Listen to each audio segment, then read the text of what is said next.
출애굽기 30장 1에서 16절 말씀입니다. 30장. 너는 분향할 제단을 만들지니 곧 조각목으로 만들되 길이가 한 규빗 너비가 한 규빗으로 네모가 반듯하게 하고 높이는 2규빗으로 하며 그 뿔을 그것과 이어지게 하고 제단 상면과 전후 좌우면과 뿔을 순금으로 싸고 주위에 금테를 둘을 찌며 금테 아래 양쪽에 금고리 둘을 만들되 곧 그 양쪽에 만들지니 이는 제단을 매는 채를 꿰을 곳이며 그 채를 조각목으로 만들고 금으로 싸고 그 제단을 증거계 위 속죄소 맞은편 곧 증거계 앞에 있는 휘장 밖에 두라. 그 속죄소는 내가 너와 만날 곳이며. 사랑하는 형제 여러분, 7월 18일 월요일 저녁 묵상에 오신 것을 환영합니다. 출애굽기 30장 1에서 10절은 향단에 대한 제작법과 규례입니다. 1절에서 제단이라고 표현했지만 성막들에 있는 번제단에서처럼 제사를 올리지는 않고요. 향을 피워 올리는 분향단이고 성소에 있는 것입니다. 그런데요. 성소에 있는 기구들 제작 방법은 전부 25장에서 말씀하셨는데 분향단만 그때 말씀 안 하시고 이제야 말씀하시는 거예요. 아마도 분향단을 귀하게 여기시는 하나님의 마음을 나타내신 것 같고요. 분향단의 분향이 번제단의 불을 제사장이 가져와서 피워 올려드리는 것이라서 번제단 제작 방법 후, 제사장 위임 방법 후 이제야 말씀하시는 것으로 봅니다. 그만큼 분향단이 특별하겠죠. 분향단의 속재료는 조각목인데요. 이렇게 생긴 나무입니다. 시띠나무라고도 합니다. 성막의 여러 기구들이 고운 풍채가 없는 조각목으로 지어졌다는 것은 예수님의 질박한 외모, 겸손한 성품을 생각나게 합니다. 이사야가 그리스도를 이렇게 표현을 했었죠. 이사야 53장 2에서 3절에 그는 주 앞에서 자라나기를 연한 순 같고 마른 땅에서 나온 뿌리 같아서 고운 모양도 없고 풍채도 없은즉 우리가 보기에 흠모할 만한 아름다운 것이 없도다. 그는 멸시를 받아 사람들에게 버림받았으며 간고를 많이 겪었으며 질고를 아는 자라. 마치 사람들이 그에게서 얼굴을 가리는 것 같이 멸시를 당하였고 우리도 그를 귀히 여기지 아니하였도다. 이렇게 그리스도의 성품이 느껴지는 그런 소박한 재료 시띠나무로 지어졌지만 그렇지만 향단은 하나님께서 이 제단은 지극히 거룩하다라고 10절에서 말씀하셨습니다. 2절부터 향단의 모양을 보면서 2절부터 제가 읽어보겠습니다. 향단의 모양은 이렇게 생겼고요. 길이가 한 규빗, 여기 길이가 한 규빗, 너비가 한 규빗으로 네모 반듯하게 정사각형 네모 반듯하게 놓고 높이는 2규빗 90cm입니다. 2규빗 한 규빗이면 약 45cm 2규빗으로 높이는 하여서 하며 그 뿔을 그것과 이어지게 하고 뿔을 이어지게 한다는 거. 이 뿔이 여기에 있죠. 뿔을 이어지게 하며 제단 상면과 전후 좌우면과 뿔을 순금으로 싸고 여기 윗부분 그리고 전후 좌우 사방 그리고 뿔을 순금으로 전부 싸고요. 주위에 금테를 둘을 찌며 금테 그리고 금테 아래 양쪽에 금고리 둘 뒤쪽에도 금고리 둘 만들되 곧 그 양쪽에 만들지니 이는 제단을 매는 채를 꿰을 곳이며 그 채를 조각목으로 만들고 금으로 싸고 그래서 모든 것이 금으로 되었습니다. 이 채까지도 금으로 되었습니다. 향단의 모양과 제작에 특별하게 영광이 느껴지죠. 전체를 금으로 싼 것은 물론 네 귀퉁이에 뿔을 만든 것이 특별합니다. 뿔은 권세를 상징합니다. 그렇다면 이 향단의 기능과 관련된 특별한 권세가 있음을 알 수가 있습니다. 분향단은 향을 피워 올리는 제단입니다. 향은 무엇을 의미할까요? 요한계시록이 그 답을 줍니다. 요한계시록 5장 8절 그 두루마리를 취하심에 네 생물과 24장로들이 그 어린 양 앞에 엎드려 각각 검은고와 향이 가득한 금 대접을 가졌으니 이 향은 성도의 기도들이라. 이 향은 성도의 기도들이라. 향을 피워 올리는 것은 기도입니다. 성도의 기도에는 하나님이 권세를 부여하신 것입니다. 그래서 뿔이 있는 것입니다. 늘 기도하시며 하나님이 높여주시는 권세를 누리시기를 축복합니다. 분향단의 위치를 6절에서 말씀하시는데요. 이 위치가 아주 또한 중요합니다.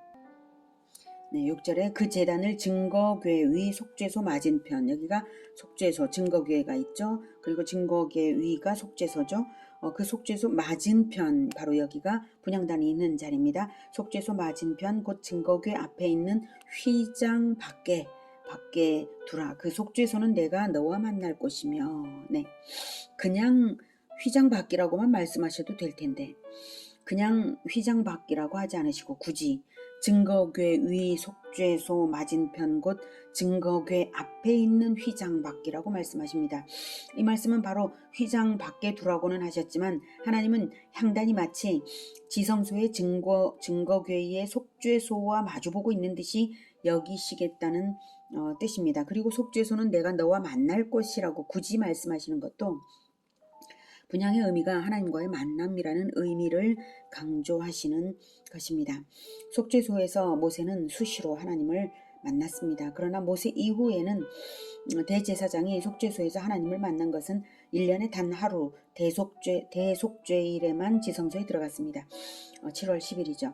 그러니 하나님을 만나는 것이 정말이지 드문 일이라고 생각이 될 법한데 하나님은 분향단의 분향이 바로 하나님을 만나는 일이라는 것을 속죄소와 마주노라는 위치 지정에서 나타내신 것입니다.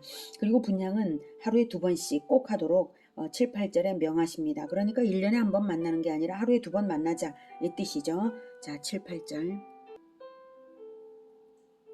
아론이 아침마다 그 위에 향기로운 향을 사르되 등불을 손질할 때에 살을 찌며 또 저녁 때 등불을 켤 때에 살을 찌니 이 향은 너희가 대대로 여호와 앞에 끊지 못할지며.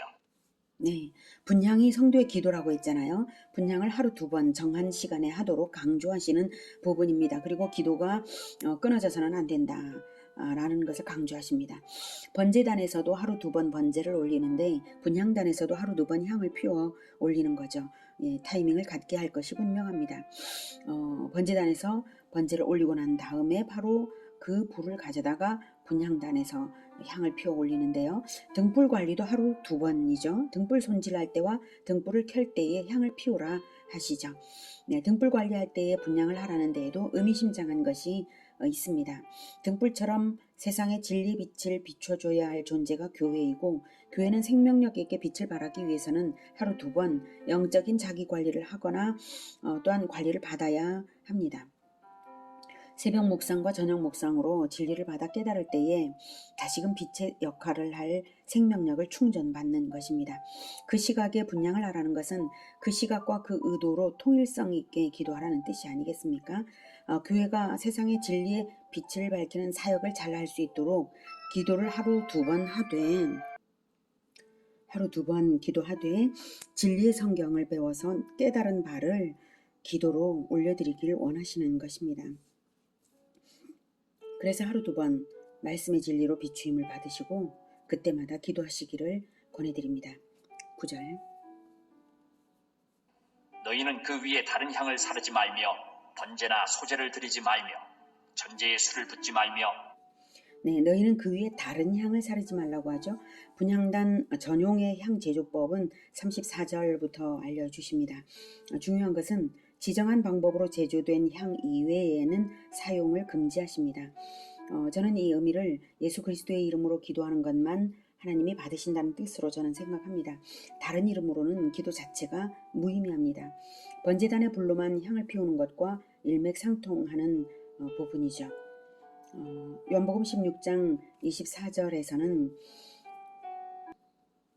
지금까지는 너희가 내 이름으로 아무것도 구하지 아니하였으나 구하라 그리하면 받으리니 너희 기쁨이 충만하리라 라고 이렇게 예수님께서 십자가 지시기 전날 밤 말씀하셨는데요. 지금까지는 이라는 의미는 십자가를 지실 것을 전제로 해서 십자가 지기 이전과 이후를 구분해서 말씀하시는 거예요. 그래서 지금까지는 십자가 지기 이전에는 하나님과의 언약 성취로 인하여 허락받은 것이 이제 예수 이름으로 드리는 합당한 기도에 대해서 응답이 보장되었다는 의미입니다. 십자가를 지실 지시는 이후에는 말입니다.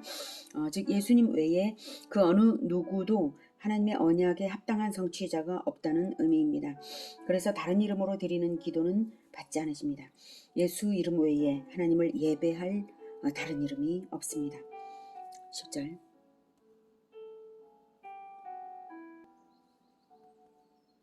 아론이 1년에 한 번씩 이 향단 뿔을 위하여 속죄하되 속죄제의 피로 1년에 한 번씩 대대로 속죄할지니라. 이 제단은 여호와께 지극히 거룩하니라. 네, 이 제단, 네, 분향단이고요. 다시 제단이라고 말씀하시네요.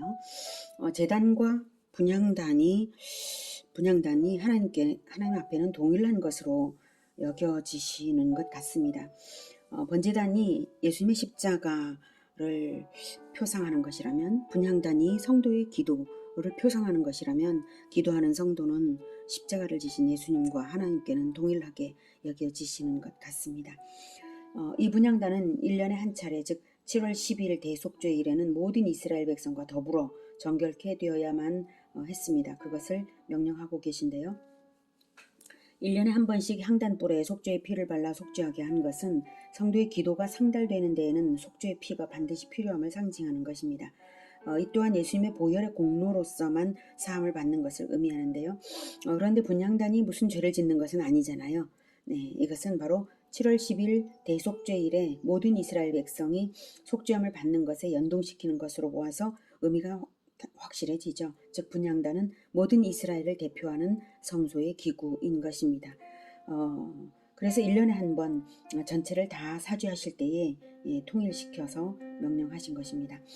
하나님과 인간이 짝을 이루듯 증거교회와 분향단은 짝을 이루는 모습으로 있습니다. 만남과 소통이라는 공통점도 있습니다. 속죄소 위에서 만나고 분향단에서 기도 즉 소통을 합니다. 그리고 비록 휘장이 있긴 하지만 증거교회와 분향단은 서로 마주보는 것입니다. 우리의 육신의 눈이 하나님을 볼 수 없지만 기도하는 우리의 영혼은 늘 언약궤 앞 분향단처럼 하나님 앞에 있는 것입니다. 하나님은 자기 백성 만나기를 너무나 사모하십니다. 그래서 이렇게 성막을 만드신 것입니다. 속죄소와 분향단을 가로막은 휘장은 마침내 예수님의 십자가로 인해 찢어집니다. 그렇게 우리를 만나시려고, 우리를 부르시려고 아들의 몸을 찢으신 것입니다. 마가복음 15장 37, 38절에는 예수께서 큰 소리를 지르시고 숨지시니라. 이에 성소 휘장이 위로부터 아래까지 찢어져 둘이 되었다는 것을 말하고 있습니다. 십자가에서 죽으실 때 성소 휘장을 찢어 놓으셨습니다. 우리를 이제는 무제한으로 예수님의 피만 들고 간다면 무제한으로 만나시겠다는 뜻입니다. 우리가 어떻게 해야 할까요? 아침과 저녁으로 기도의 향을 피워 올리며 하나님 앞에 나아가 기도함이 마땅하지 않겠습니까? 날마다 새벽 묵상과 저녁 묵상에 이어 기도의 향을 풍성하게 피워 올리는 나날 되시기를 바랍니다. 11절. 여호와께서 모세에게 말씀하여 이르시되 내가 이스라엘 자손의 수요를 조사할 때에 조사받은 각 사람은 그들을 계수할 때에 자기의 생명의 속전을 여호와께 드릴지니 이는 그것을 계수할 때에 그들 중에 질병이 없게 하려 함이라. 무릇 계수. 네, 출애굽기 30장은 하나님께서 모세를 불러 성막 제도를 주시는 중인데 이 시점은 이제 성막 제도를 주시는 쭉 이어져 왔죠. 자, 근데 어쨌든 이 시점은 이스라엘이 출애굽을 해서 시내산에서 하나님과 백성이 언약식을 한 후입니다. 언약식을 했으므로 하나님과 이스라엘은 특별한 관계가 되었습니다. 하나님은 왕이시고 이스라엘은 하나님의 백성이 되었습니다. 언약 관계로 맺어진 이 나라는 하나님이 통치하시는 하나님 나라입니다. 하지만 아직 갖추어지지 않은 것들이 있잖아요. 나라에는 법이 있어야 통치 기준이 되어서 질서를 갖출 수 있죠. 그래서 율법을 선포하고 계신 것입니다. 25절부터 지금까지 계속요. 25장부터 지금까지 계속요. 그 율법 안에 성막제도와 제사제도가 중심이 됩니다. 하나님은 영이시고 백성들은 사람들이며 통치는 실제적인데 그래서 성막이 필요한 것이죠. 성막을 중심으로 해서 제사장이 중보자가 되어서 율법에 따라 하나님의 통치를 대리 실현하는 신정 왕국입니다. 그런데 백성들 각자가 느끼기에 자기 자신이 그 신정왕국의 소속인 것을 실감하게 하는 지불 행위가 있어야 할 것입니다. 그리고 그 지불 행위를 한 자가 누릴 천국 복지 수혜자로서의 혜택이 구체적으로 실감되어야 할 것입니다. 그것이 바로 속전 납부이고 질병의 제거입니다. 이스라엘 백성의 생명의 속전 납부 명령이 그것을 나타내는 것입니다. 생명의 속전이란 구원받은 증거로서 20살 이상의 남자는 의무적으로 내는 돈입니다. 고대의 노예가 해방될 때는 몸값을 주인에게 지불함으로써 해방이 되죠. 마찬가지로 애굽에서 해방되게 하신 하나님께 생명의 속전을 내는 것은 하나님을 구원의 주, 생명의 주로 인정하는 믿음의 표현입니다. 속전 납부 명령을 잘 들여다보면 은혜가 느껴집니다. 속전을 낸다는 사실은 곧 하나님의 백성이라는 증거인 것입니다. 지금까지 10계명부터 시작해서 베풀고 계신 율법이 말할 수 없이 감격스러운 천국의 복지를 위한 법인 것을 생각하면 그 수혜의 대상임을 증명하는 것이 바로 속전 납부입니다. 그러니 참으로 큰 기쁨이고 은혜가 아닐 수 없죠. 13절부터 드는 자마다 성소의 세겔로 반세겔을 낼지니 한 세겔은 20게라라. 그 반세겔을 여호와께 드릴지며 계수 중에 드는 모든 자 곧 20살 이상 된 자가 여호와께 드리되 너희의 생명을 대속하기 위하여 여호와께 드릴 때에 부자라고 반세겔에서 더 내지 말고 가난한 자라고 덜 내지 말지며 너는 이스라엘 자손에게서 속전을 취하여 회막 봉사에 쓰라. 이것이 여호와 앞에서 이스라엘 자손의 기념이 되어서 너희의 생명을 대속하리라. 네, 속전 납부 명령을 정리하면 납부 시기는 인구조사 때이고요. 그래서 정확한 숫자로 하나님의 백성이 몇 명인지 나오죠. 납부 대상은 20살 이상의 남자이고 금액은 반세겔입니다. 약 5.7g입니다. 20게라라고도 하고요. 유의사항은 빈부와 무관하게 똑같이 내라. 목적은 생명의 대속이다. 그리고 용도는 회막 봉사에 쓰라고 하셨습니다. 인구조사는 참으로 감격스러운 행사입니다. 그것은 마치 양떼를 아주 아끼고 사랑하고 자랑스러워하는 어떤 목자가 자기 양을 우리에 넣으면서 한 마리, 두 마리 셀 때에 아주 만족스러워하고 자랑스러워하는 그 마음과 같은 마음일 것입니다. 그런데 왜 20살 이상의 남자만인가 하면 가정의 대표가 되기 때문입니다. 그래서 이 가정의 수와 같겠죠. 네, 민수기에 나오는 인구조사에 따르면 총수는 60만 3,550명이었습니다.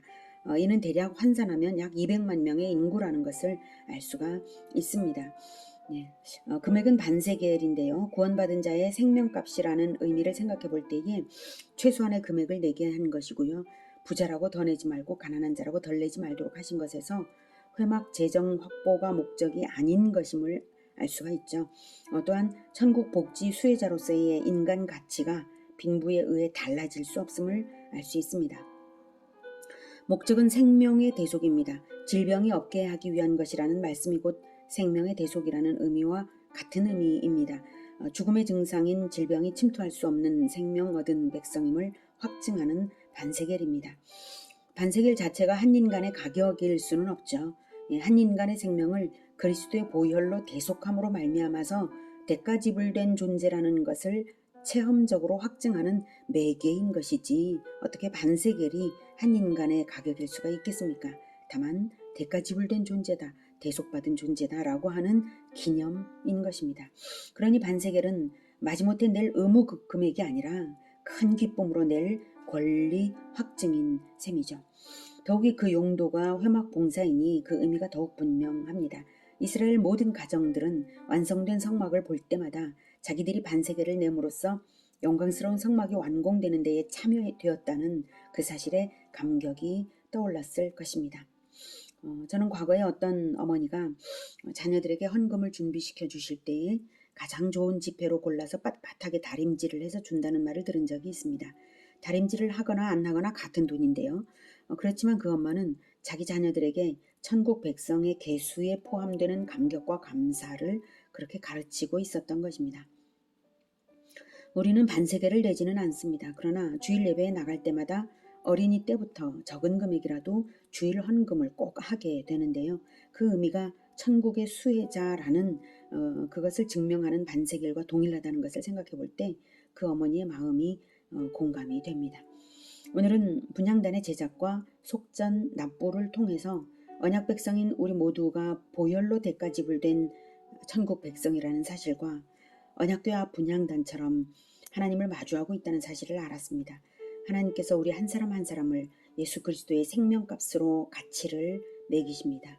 그리고 아침과 저녁에 기도의 분향을 기다리십니다. 이 생각을 하면 우리가 얼마나 존귀한 존재인지요. 우리의 사랑의 기도가 얼마나 하나님을 기쁘시게 하겠는지요. 날마다 천국 생명의 기쁨을 누리며 기도하며 하나님과의 사귐이 풍성하시기를 기원합니다. 기도하겠습니다.